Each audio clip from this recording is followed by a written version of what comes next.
Hi, and welcome to our Retired Nomad Adventures. I'm Retired Rick. And I'm Daphne, and today is our budget reveal. So we let you know today whether or not we met our budget for our stay in Portimão, Portugal. So we are traveling the world 1 month at a time.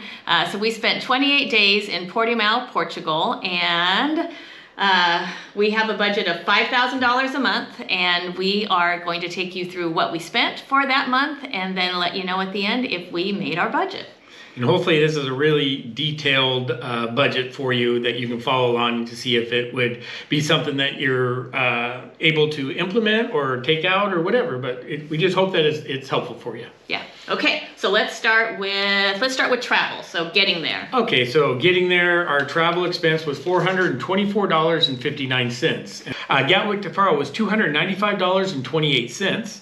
And then we had a luggage fee on top of that, which was $54.90. And the luggage is, so we intended to be lightweight travelers, and at the last minute we decided, I just didn't know if I could do it. So we have a carry-on suitcase each, and then we have a backpack each. And then at the last minute we decided to bring an additional carry-on, so we know that we'll always have to check that. So that was our checked bag. That was our check bag, and it was just a peace of mind. So we're glad that we had that. And that also included an Uber, which was from the Faro airport to our Airbnb in Portugal, and that was $68.39. And then we also, at the end of our stay at Portugal, Portimão, we had an Uber from our Airbnb to the train station in Portimão, which was $6.02. Yeah, and that Uber ride from the Faro airport to our Airbnb in Portimão, that was about an hour ride, and so that wasn't a bad price for that Uber. Yeah, okay. All right, so that was our transportation, and then our next big cost is lodging. So how much did we spend for our housing? Our lodging was $2,167.64. Yeah, and now that we're at the end of that, I'll say, so that was a really nice big discount on that one. I want to say it was 59% we got on that. Our Airbnb host was so wonderful, and the town really grew on us. And so yes. I think that I'm going to list the link for the Airbnb below in case anyone is interested. We do have a first impressions tour where we take everybody around the Airbnb, so we'll link it there also. So in case you're interested in ever getting a nice Airbnb with a super host, we'll have the link down below. All right, so our next big expense is dining out. Dining out came to $652.88. And what that included was 11 times of dining out with dinner and lunches. And then 4 times of just going out just specifically for drinks. And then 2 times of having, I labeled it a snack. So it's kind of like coffee and pastel de natas. That's the way we delicious. Ate for pastel de natas. So that I think that's pretty good. I think we limited our, and we weren't really trying to be conservative on that. When we wanted to eat, we just went out and ate. So yeah, it felt really good. So when we were in Ramsgate, we realized halfway through that we were blowing our budget, and so we really kind of put the reins on things. Here, I felt like we sort of stayed at a nice pace. It's a nice living pace, yeah. We just ate out when we wanted to. So our least expensive meal was at a little place called, it's funny, I sent a picture to my mom because in our little town we have a restaurant called the Ponderosa that she likes to go to, and so I sent her a picture from this little hole-in-the-wall place called the Ponderosa, and so we had our least expensive meal there, and there you had those 6 sardines, potatoes, and a salad, 2 beers, and I had 2 glasses of wine. I had, one time we went, I had an omelet, fries, and a salad, and then another time we went, I had a really nice pasta dish with shrimp. And the cost for that meal was $24.28. So that was our really least expensive meal. I think we went there. We went 3 times. 3 times, yeah, we went there. And then our most expensive meal was in the next town over, a town called Faragudo. And we knew that was going to be expensive. We went there because we had been there 2 years before. And so the whole time we knew we were going to be in Portimão, I kept saying, we want to go back there, we want to go back there. And that's a restaurant right on the beach. You're sitting in the sand.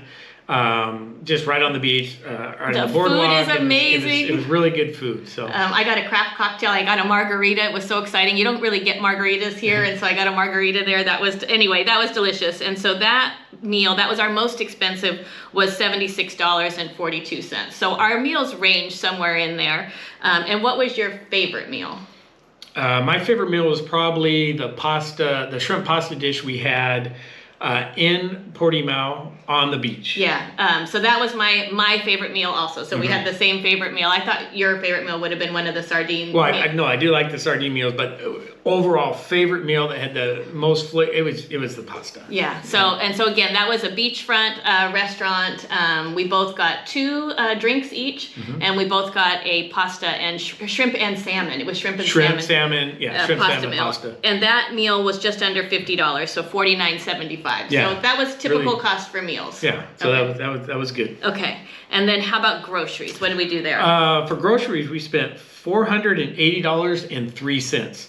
And that included, kind of sounds weird, but it included 24 trips to the grocery store. We were there for 28 days. We went 24 times. So that's unusual for us because we're used to going once a week, once every 2 weeks when we're at home. But here, pretty much every day we go out and we buy things here and there. So that's sometimes they were larger hauls, sometimes they were smaller, but almost every day we went for something. Okay, and I kind of feel like I loved going to the grocery store. It almost was a form of entertainment for us.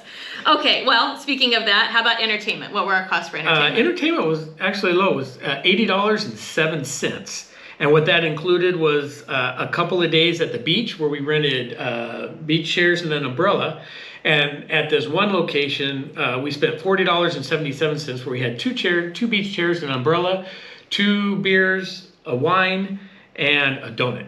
They sell donuts on the beach, and so the guy comes by and he squeaks the chicken. So he squeaks the chicken, and so of course if they're there on the beach squeaking the chicken, we got to go figure out what they're selling. And they were donuts, which were delicious. So yeah, we had a donut that day also. And then we also went to the Benagil Caves, and we actually spent out of our pocket was $22.66 for both of us, which was really good.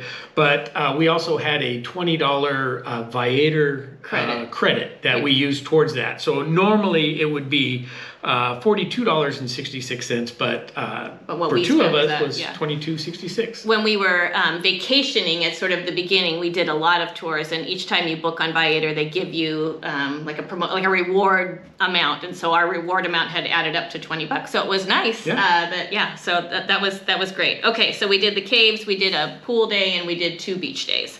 Next cost, personal care. Okay, personal care was $155.35. That was 2 haircuts for me. 2 of the cheapest haircuts I don't know that we've ever spent that little on haircuts. And so the 2 haircuts on 2 separate occasions it ended up being $13.34 for 2 haircuts. 2 haircuts. So. They looks nice too. Okay, then also in there we had some toiletries for me. I don't know if you remember, but I got a box of hair dye, so I colored my own hair with that. Also my curling iron that I've probably had for, I'm going to say 30 years, but that's probably exaggerating, but for a very long time decided to quit on me here, so I bought a new curling iron, and so not bad then for all our sunscreen. And yeah, the sunscreen was it's expensive. It's $17.96. Here it was the Nivea SPF 50. And I made a mistake because when we were in Ramsgate, it was only $7 or €7. And yeah, and I told him how else. inexpensive that was, because at home sunscreen is expensive, and I thought I remembered it being much more in Portugal also. So I said we should stock up, and he said, we'll get it when we're there. So note to self, listen to your wife. Okay, then how about miscellaneous expenses? Miscellaneous. You know how we said we're including everything, so the miscellaneous is $6.86, and what that included was a tube of crazy glue, which the backing of my laptop, the little cushion thing was coming apart, so I had to crazy glue that, and then also included postage for 4 postcards that we sent back to family, and that was $5.74. So.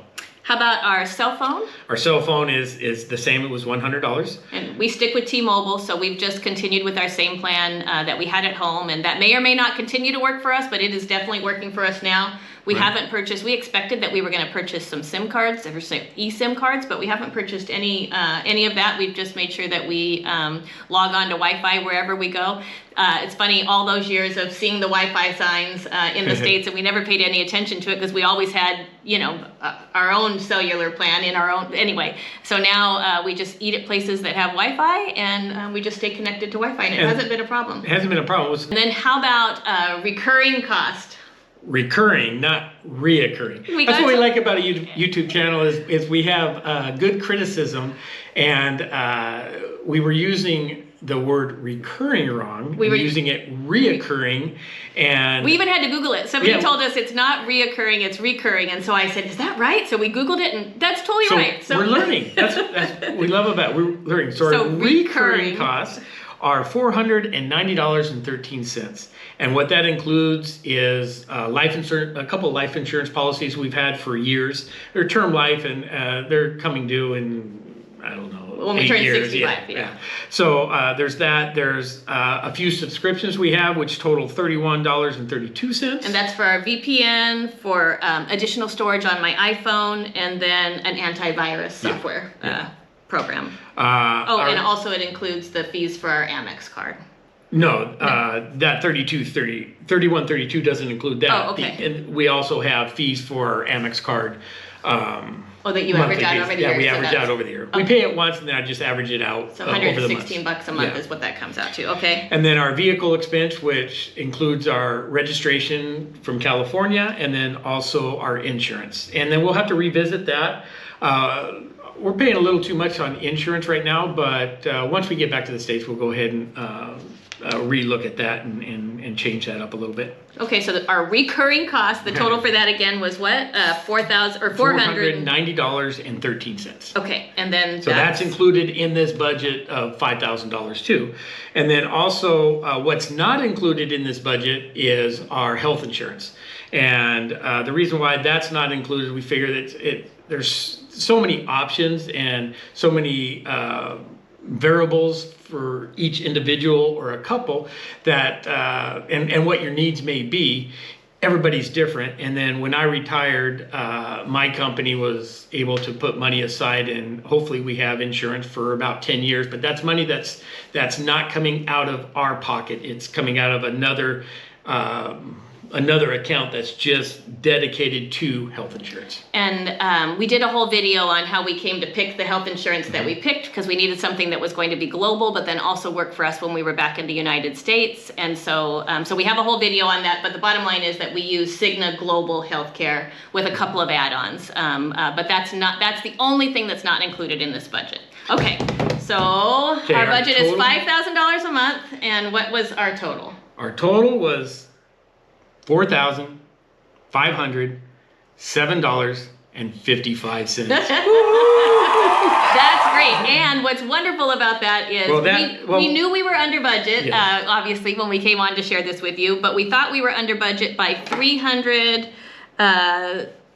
Okay, $305 is what we thought we were under budget. But then as we were talking through this, we realized that I double statted, because I keep an additional Excel program, and I double statted our car service from Ramsgate to the airport, and then I also statted that for the Portimão one too. So that was double statted. So we paid for that in our Ramsgate time, but he had calculated it also into this time, and Portimão time. So we realized that as we were talking through. So once we figured that mistake out right before we were doing the video, we were like, oh my goodness, wait, that's a good thing. So we are $492.45 under budget. When has an accounting error ever been in our favor? So it worked in our favor. So, okay. And then I also think we should share with them how, you've really been able to keep us on track super easily with this free app that we've been using this month. So this is not a commercial.